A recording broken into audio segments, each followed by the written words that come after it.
lo que yo he planteado, esto del mercado negro, de tener que buscar el cannabis, ¿para qué sirve el cannabis medicinal? Y que no estamos hablando de marihuana para uso recreativo. Sí, claro, pues sí, el cannabis en realidad se utiliza para muchas condiciones como lo es el Alzheimer, el Parkinson, ansiedad, depresión, insomnio. Hay un sinnúmero de condiciones que se usan. En el caso de ustedes, están utilizando las mismas que hay en Puerto Rico, que son como 30 condiciones. Y lo bueno de que el cannabis sea medicinal es que esto pasa por laboratorio, se verifica que no tenga pesticidas, muchas cosas que son dañinas, que en realidad cuando el paciente pues busca el cannabis en el mercado negro, no sabe lo que está utilizando. Entonces pues no va a ser tan beneficioso como lo que sería esto, ¿verdad? Que es un poquito más restringido y va básicamente más para las condiciones del paciente.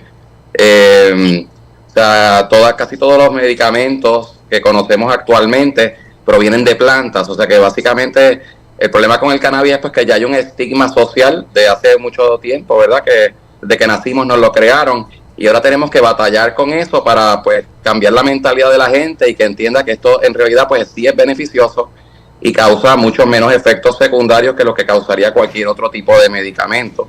Yo les doy muchas veces el ejemplo a la gente del acetaminofén, que ese medicamento lo venden over the counter, o sea, uno lo compra en la farmacia sin necesidad de receta, y cuando uno lee el insert que te dice que pues la farmacéutica, que es lo que puede causar el medicamento, ahí te ponen hasta la muerte, y con el cannabis en el mundo no se ha muerto nadie. O sea que en realidad cuando uno tiene un medicamento al mercado, uno lo que quiere es que sea un medicamento seguro y que funcione, y pues con esto lo tenemos. O sea que es una alternativa buenísima. Yo encuentro que el gobierno de Panamá tiene que aprovechar esta oportunidad porque pues todos los demás países lo están haciendo poco a poco y no se pueden quedar atrás. Ok. ¿Qué tan complicado es precisamente poner en marcha un proyecto de esta naturaleza? Porque hay temores, como por ejemplo que se abra el mercado para que todo el mundo pueda utilizarlo.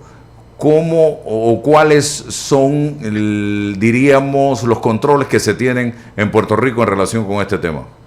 Bueno, ahora mismo para que un paciente pueda obtener la licencia de cannabis medicinal, ellos tienen que tener pues evidencia de la condición que tienen. O sea, ya estos pacientes usualmente han sido previamente diagnosticados por otro doctor, y entonces ya han probado muchísimos medicamentos, diferentes alternativas que no les han funcionado y entonces han recurrido al cannabis.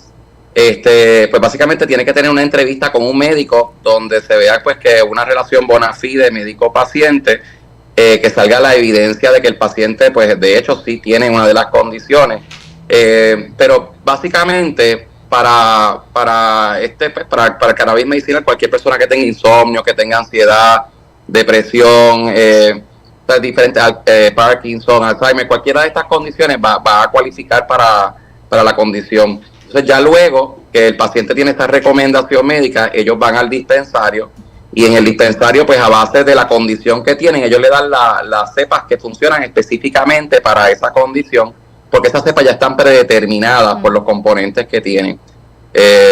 Hay componentes que van a ayudar a que la cepa sea un poquito más calmante, hay otras que hacen que la cepa pues active un poquito más a las personas, y hay cepas que están más en el medio. O sea que hay diferentes cepas de cannabis que funcionan diferentes y hay diferentes formas del cannabis también. O sea, la gente usualmente piensa que el cannabis viene, que es como para fumar, que es lo que hace todo el mundo por ahí en la calle, pero en realidad esto pues viene en cápsula, esto viene en comestible, viene en unos rolons que son buenísimos para los dolores, que parecen como un desodorante, uno se lo pasa en el área que le duele, localizada, y funcionan excelente.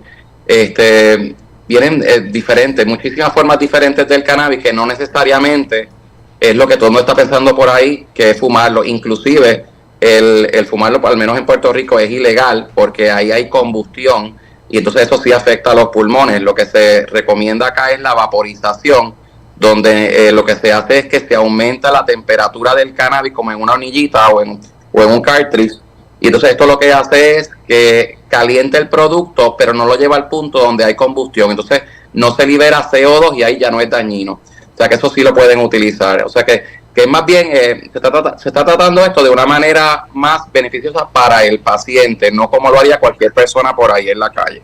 ¿Cualquier empresa puede hacer o producir el cannabis medicinal o son empresas especializadas? Con eso tienen que ser dispensarios que tienen que sacar unas licencias especiales que se las va a dar el gobierno y tienen que cumplir con unos requisitos específicos pues para que puedan estar operando. En Puerto Rico por lo menos se regula muchísimo, usted sabe, todo lo que están haciendo pues todas estas compañías para que el producto sea un producto de calidad y que el paciente pues le convenga, porque pues de qué vale si lo están haciendo ¿verdad? Comprándolo en la calle o si no, pues si los laboratorios no funcionan. O sea, estos productos se le hacen laboratorios de pesticidas, de hongos, y si hay una planta que sale con un hongo o con pesticidas o cualquiera, no pasa a los laboratorios, la cosecha completa hay que botarla y hacerla nuevamente. O sea, que se garantiza que el producto que están utilizando es un producto de calidad. ¿Cuáles serían los pasos, Francisco, buenos días, a seguir para adoptar la utilización del mismo en nuestro país? Y esa docencia que nos estás brindando, creo que es necesaria aumentarla. ¿Cuáles serían los pasos para aumentarla? ¿Mediante qué mecanismos llegamos a esa población que en este momento quizás no necesita o no conoce del uso medicinal de el mismo? ¿Cómo llegaríamos para brindarle la información necesaria y correcta? Pues aquí yo creo que es algo multidisciplinario. Yo pienso que acá, ¿verdad? Tiene que estar el gobierno, todas las personas que trabajan en la industria, los médicos y los pacientes. Yo creo que más que nada es educación, porque la gente tiene que entender que no estamos aquí hablando ahora mismo de una droga, estamos hablando de otro medicamento. Y una vez la persona piensa que es un medicamento nuevo y se quita el estigma de que esto tiene que ver con el cannabis, pues ya la gente lo comienza a poder entender mucho mejor y empieza a ser más receptivo a que esto le pueda funcionar.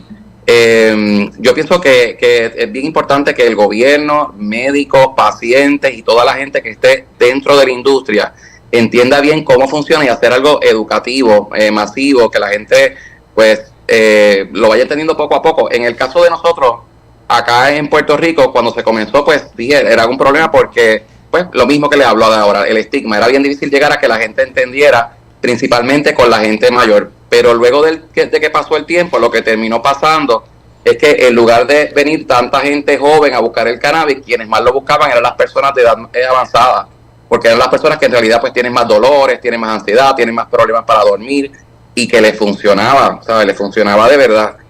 Yo, pacientes por ejemplo con Parkinson, yo he visto pacientes que cuando usan vaporizado, como eso funciona tan rápido, se les quita la temblequera en nada, en 3-4 minutos ya no están temblando. Pacientes que yo tuve un paciente que, bueno, el papá de un paciente, el paciente era autista y él nos contaba que el niño se autoagredía y cuando comenzó a utilizar el cannabis el niño se calmó, ya él comenzó a hablar, pudo comenzar a ir al cine, lo podía llevar a sitios públicos. O sea que no solamente el paciente se beneficia, sino que el cuidador también puede descansar un poquito más porque el paciente está más tranquilo. O sea que esto es algo que ayuda en tantas áreas que yo pienso que es increíble el tiempo que se ha tardado en que pues, básicamente sea legal o para que la gente tenga acceso. ¿Cuánta gente en los estados en Estados Unidos han tenido que viajar de un estado a otro porque tenían algún paciente, un niño autista y no había acceso a cannabis en ese estado y tendrían que darse esos viajes a otro lugar o mudarse de estado para poder ayudar a ese niño? Y ahora ya no tienen que hacer eso porque lo tienen en su país o en su estado. O sea que es algo que siempre es bastante beneficioso. No sé si tienes preguntas, Rolando.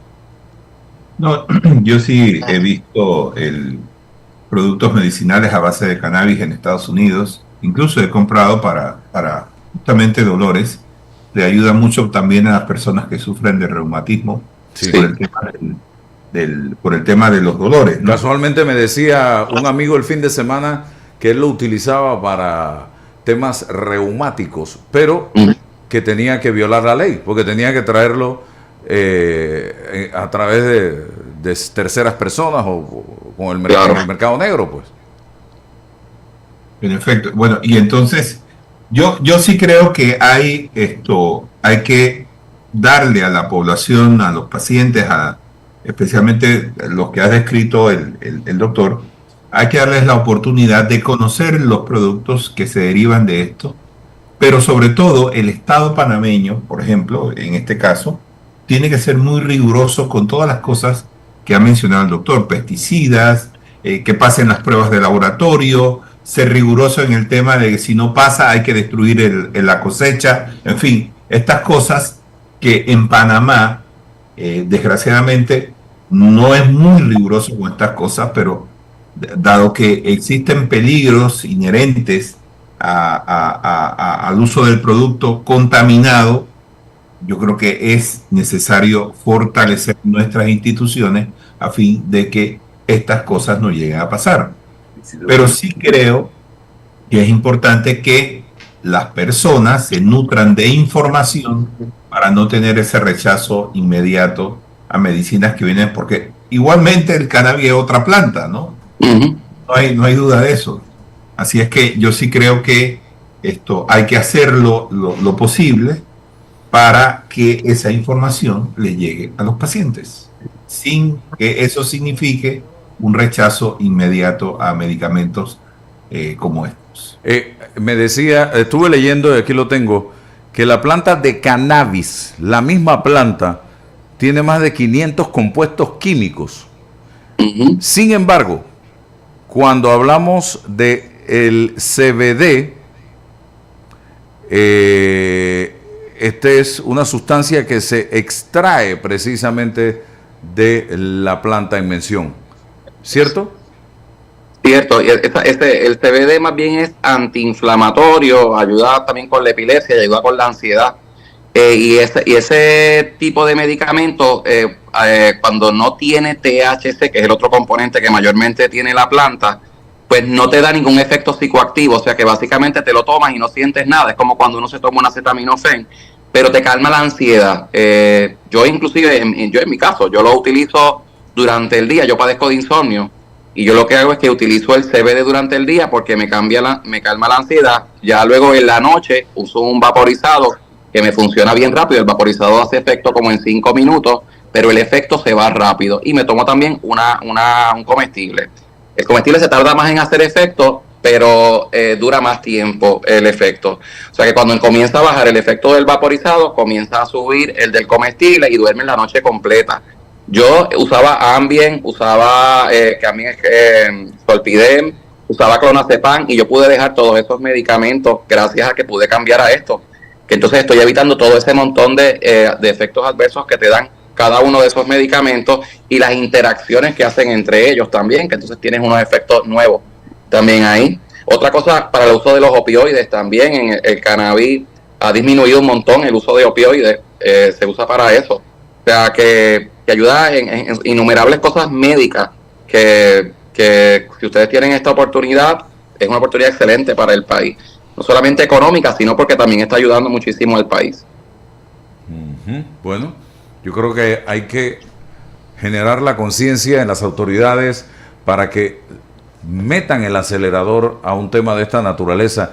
Y lo digo en defensa y en apoyo a los miles de panameños que están necesitando este medicamento, que, repito, no sé si estoy equivocado, doctor, no es una cura, es un paliativo. Claro, sí, es un medicamento como cualquier otro. O sea, yo le digo, porque la mayoría de los pacientes le funciona, pero puede ser que haya algún paciente que no le funcione o no lo tolere, como cualquier otro medicamento. Por ejemplo, el difenhidramine, que es el Benadryl para las alergias. Hay pacientes que son alérgicos al medicamento para la alergia. O sea, no le tiene que funcionar a todo el mundo, pero para el que le funcione, pues excelente, porque entonces está eliminando muchísimos side effects, efectos secundarios de los demás medicamentos químicos que usualmente causan muchísimo más problemas que lo que le podría causar el cannabis al paciente. Que los médicos se eduquen, entiendan más del cannabis y le pierdan el miedo también a ofrecerle cannabis a los pacientes. Eso es súper importante. En Puerto Rico al principio la mayoría de los médicos no querían hacerlo. Ellos entendían que no, pues porque básicamente la realidad es que cuando nos educan en la escuela de medicina, nosotros no nos enseñan casi nada del cannabis. Yo recuerdo que era un parrafito súper pequeño del cannabis, donde te decía que era malo básicamente y ya, no te explicaban por qué. Y ya luego cuando uno se empieza a educar, empiezas a entender que pues que no tenía nada que ver, el cannabis siempre fue bueno, fue algo político, por lo que en realidad pasó esto de economía. Y la sensación que da para muchos padres y familiares también de niños, ver que niños que sufrían ataques de epilepsia o convulsiones infinidad de veces durante el día, porque hay niños, aunque puedo estar equivocado, que pueden sufrir 1, 20, 30, 100 convulsiones diarias o más, y luego de el uso del cannabis medicinal, eso se va reduciendo. Sí. Se va reduciendo y ven y la alegría que eso significa para estos padres. Para la familia entera. Esto no es cuestión de sentarnos y seguir esperando la burocracia del Estado. No, señores. Vamos a meterle la mano a este tema con urgencia porque se trata de la calidad de vida de muchos seres humanos, tanto niños, adolescentes, jóvenes como adultos, que hoy están requiriendo, necesitando del cannabis medicinal, doctor. Sí, así mismo es.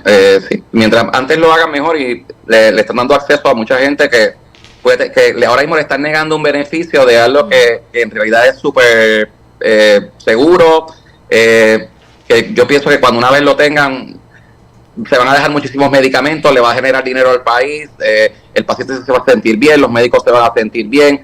Esto va a ser un win-win situation para todo el mundo allá en Panamá. Así que yo espero que pronto ya eso esté hecho y que ya esté todo el mundo disfrutando del cannabis. Muy bien.